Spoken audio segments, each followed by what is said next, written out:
The Bible tells us about a woman from Shunem who showed great kindness to the prophet Elisha in 2 Kings chapter 4. Whenever Elisha passed through the town, she would invite him to come and eat. Over time, she and her husband even prepared a small room for him so that he could stay there whenever he traveled through that region. I'm referring to the Shunammite woman. One day, Elijah asked his servant Gehazi what could be done to show appreciation to this woman's kindness. Gehazi mentioned that the woman had no child and that her husband was already advanced in age. So Elisha called the woman and told her that by that time the following year she would have a son. Okay. At first, the woman could hardly believe it. She even pleaded with the prophet not to raise her hopes falsely. It seems as though she had already accepted that motherhood might never happen for her. But just as the man of God had spoken, the promise came to pass. The woman conceived and gave birth to a son. Years later, however, something tragic happened. One day, the child was on the field with his father when he suddenly cried out in pain and was taken home. Not long after, the child died in his mother's arms. Now, instead of burying the child, she carried him to the room that had been prepared for Elisha and laid him on the prophet's bed. She then shut the door and set out to find Elisha. As she traveled to meet him, Elisha saw her from a distance and sent Gehazi to ask her a series of questions. Is it well with you? Is it well with your husband? Is it well with your child? And each time the woman gave the same answer, it is well.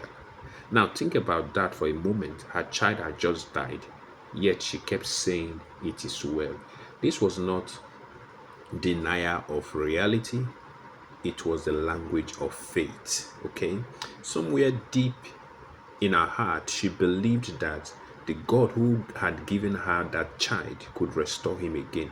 The same God who had brought life from what seems like a hopeless situation could also bring life back from death. And that is what trusting in God does. It gives you a confidence that goes beyond what you see with your eyes. The situation may look hopeless, yet something within you refuses to surrender to despair. The woman kept declaring, it is well. Eventually, Elisha came, prayed, and the child was restored to life. Now, the word translated it is well comes from the Hebrew word shalom. In Hebrew, shalom is a very rich word.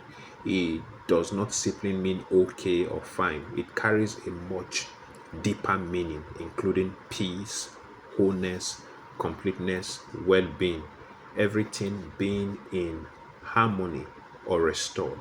So when the Shunammite woman said it is well, the original sense is closer to saying there is peace, completeness, and wholeness. She laid the child on the prophet's bed instead of preparing for burial.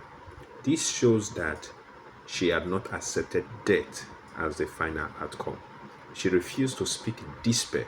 When asked about the situation, she kept saying, it is well. She went straight to the source of God's word. She traveled to find Elisha, the man through whom God has spoken the promise of the child in the first place. So when I think about the Shunammite woman declaring shalom, peace, wholeness, completeness, it reminds me of something David said in the Psalms.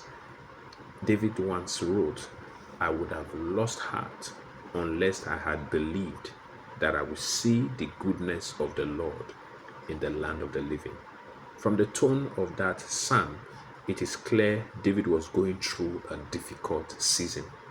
Enemies surrounded him, danger was real, and the circumstances around him could easily have driven him to despair.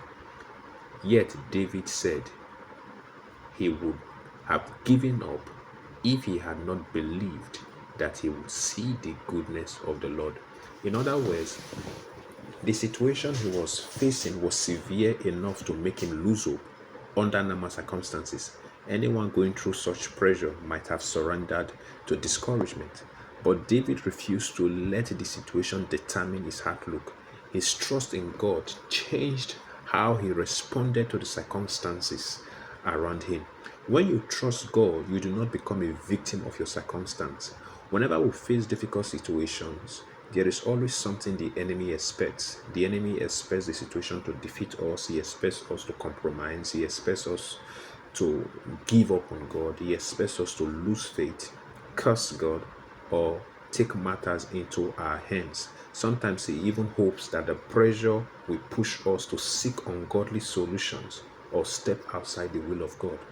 But when a person truly trusts in God, something different happens. Instead of allowing the situation to define them, they remain anchored in God's promises. The storm may be raging, but they refuse to let the storm determine what they believe. This is what we see in the Shunammite woman. Her child had died, yet she declared, "It is well."